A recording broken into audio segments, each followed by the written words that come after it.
Hi, and welcome to the Modern Persian Food Podcast. We are food bloggers, Bita Arabian and Bita Nazem Kelly, and we're here to share with you the rich flavors and fresh ingredients of Persian cooking and how to incorporate them into today's modern lifestyles.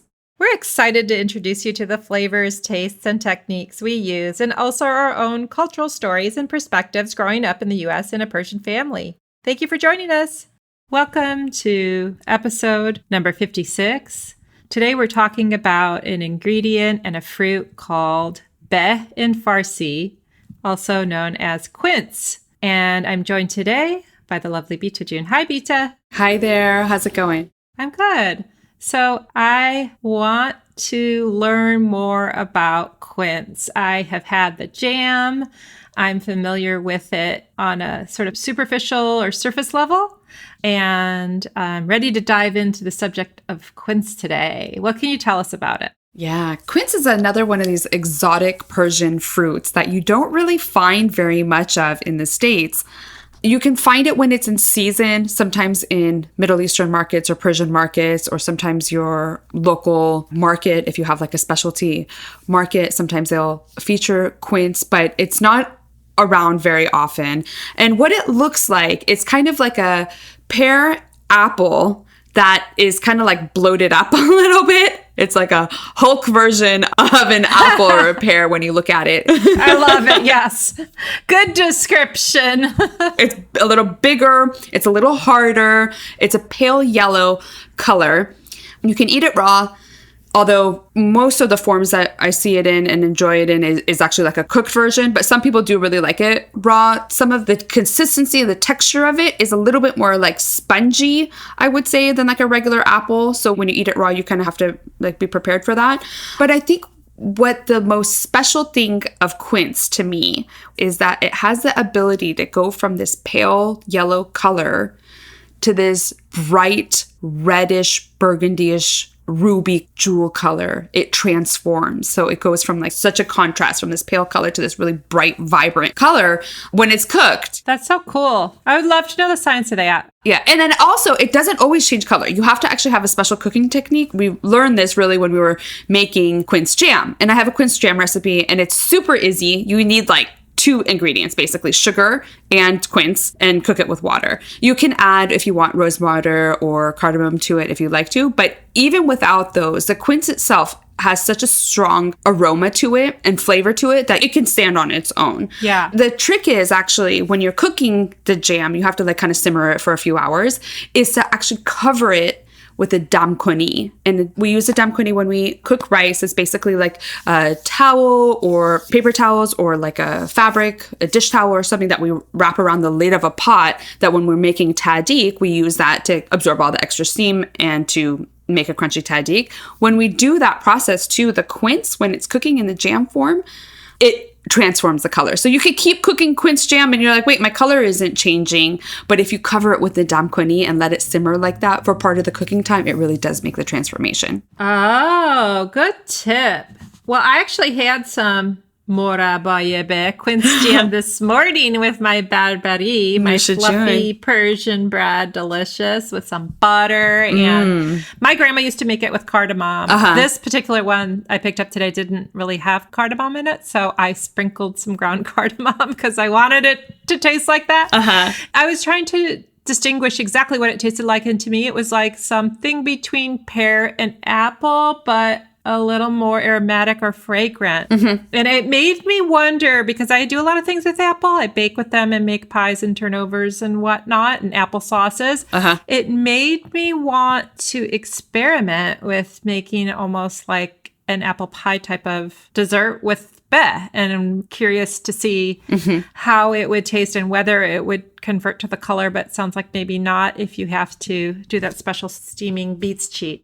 Yeah, that'll be interesting. I mean, yeah, I think that would be delicious, like a quince pie. Ooh. Or even like small quince hand pies. Oh, I have hand pie recipes with walnuts. Yeah. That's actually sounding really good. Well, what are other ways that quince is used actually in Persian cuisine? Yeah.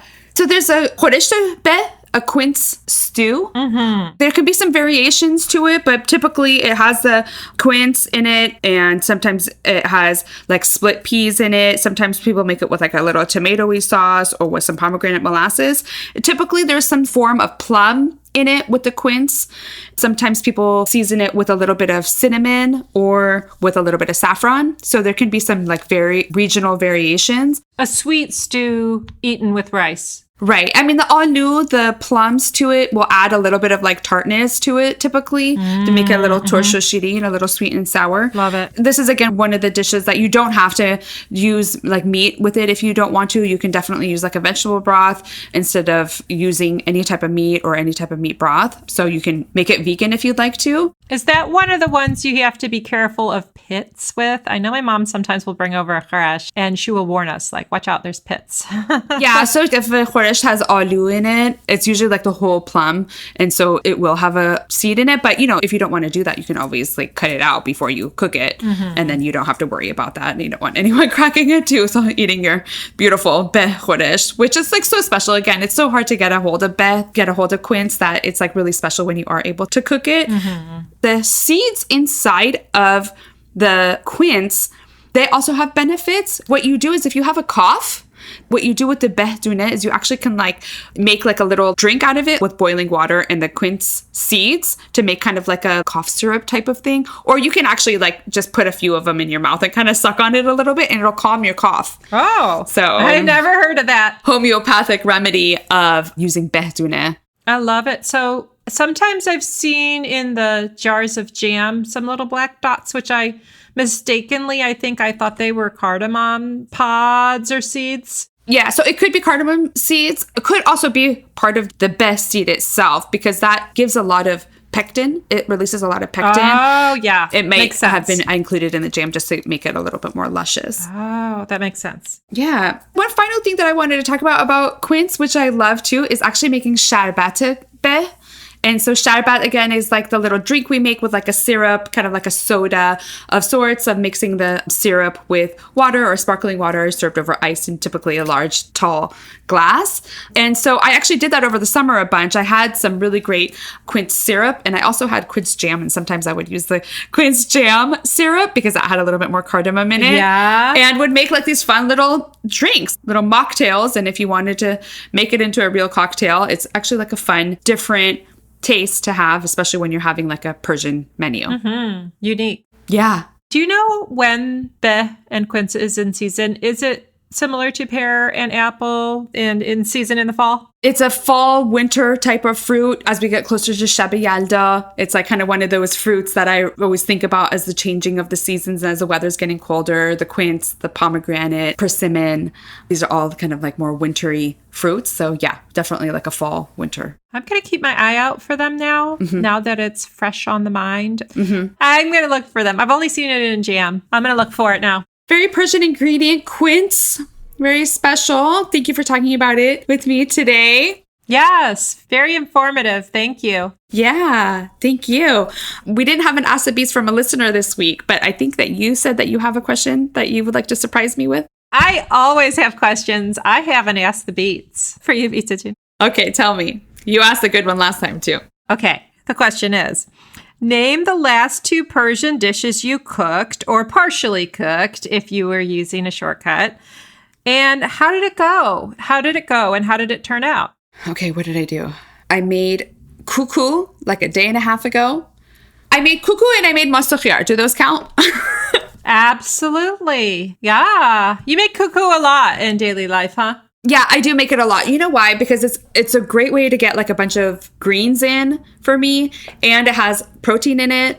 I actually make it all the time. I'm the one who actually eats it more than anyone else in the house.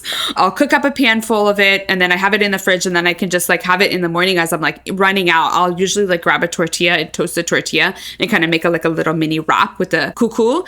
And I think it turned out pretty well. I did burn it a little bit when I was cooking it, but I tried to figure it out. I have an electric stove now, and so I'm not really the best at it yet. So there's a little bit of trial and error happening. But when I cook my kuku, I've mentioned this before, but I love using frozen spinach for it because it's already washed, it's already cleaned, and it's just really much easier for me to just whip it together. And I do like putting some dried herbs in there. I put dried mint and dried dill in there, and whatever kind of like if I have other greens around in the house, I'll just chop that in and mix it in. I think the important thing about cooking the cuckoo to note is that the first half of like once I put the mixture all into the hot pan is I cover it. And I cover it until it's ready to be flipped. So I cover it and I actually lower the heat so that it can gently kind of cook. And once it's cooked on one side, then I flip it. And when I flip it, I don't cover it. So yeah, it turned out pretty well. I have some in the fridge that was really handy for me to have.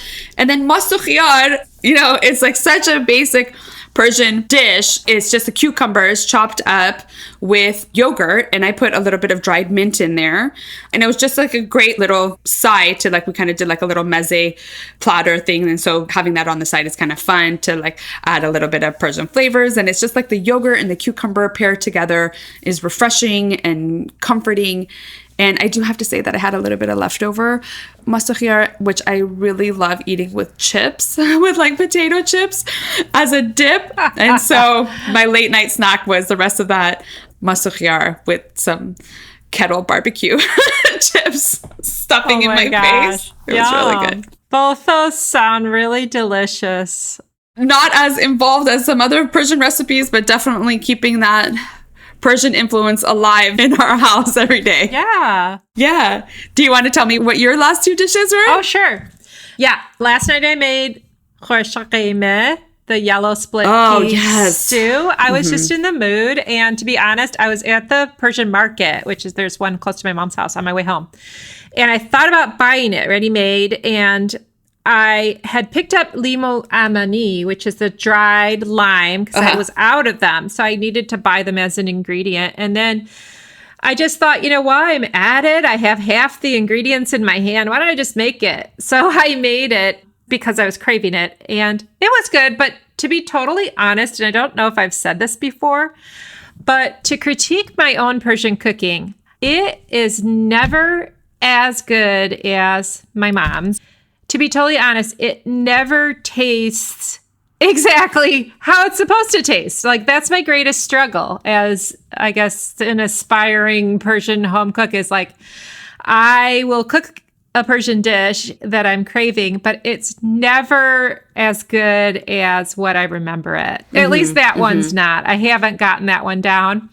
I do alter them quite a bit. So I made it with chicken. That might have been part of it. Right. So with qeimeh, with yellow split peas, you can buy it at the Persian market, slow cook or fast cook, quick cook. And I do think that alters the flavor a little bit. And I made a really fast version. I literally made this Khoresh in a half an hour, which I don't think you're supposed to. I think you're pretty much supposed to be cooking it for several hours. So yeah, simmering it. Yeah. So making it healthy, making it fast, it just doesn't taste totally right. But you know what? I had it. It was delicious. I have it left over. It's nutritious. Yeah. The other thing, I picked up salad shirazi that was already pre-chopped and cooked, which we love. And that's a cucumber, tomato, and onion salad with a really limey dressing. And that was delicious. And we ate it all up, just the two of us. And then before that, I think the only other thing I've made is Best in June meatballs. Yes. Where I buy the already pre-made meatballs and I just make a quick pomegranate molasses and walnut sauce. And those are really delicious.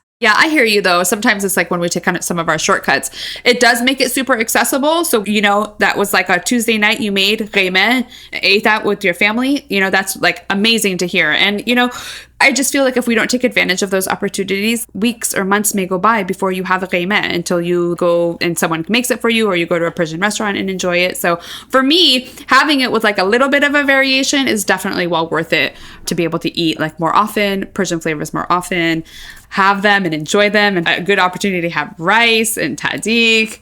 And the sada shirazi sounds great. And the sada shirazi too, whenever I get it out, it just, again, that has something too. It's just like maybe they use extra salt or I don't know, but it just always tastes so good. Something about salads, when somebody else makes the salad, I just like it that much more because there's so much like chopping and peeling and washing and labor involved. Yeah, I hear you. Cool. Well, that was fun. I like kind of that surprise Ask the Beats format. So yeah, we'll see what happens for next week. We'll see what happens. Feel free to submit a question for us. Otherwise, we'll just keep asking each other.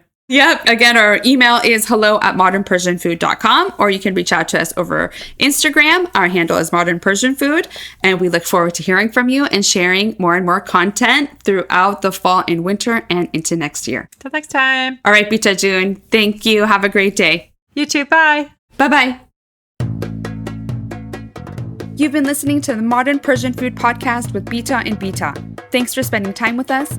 If you've enjoyed what you heard today, consider telling a friend or giving us a good rating. You can subscribe to our show for free on your favorite podcasting app or find us online at modernpersianfood.com or on Instagram for the recipes and information we talked about today. We'd love to hear your thoughts and see you next time.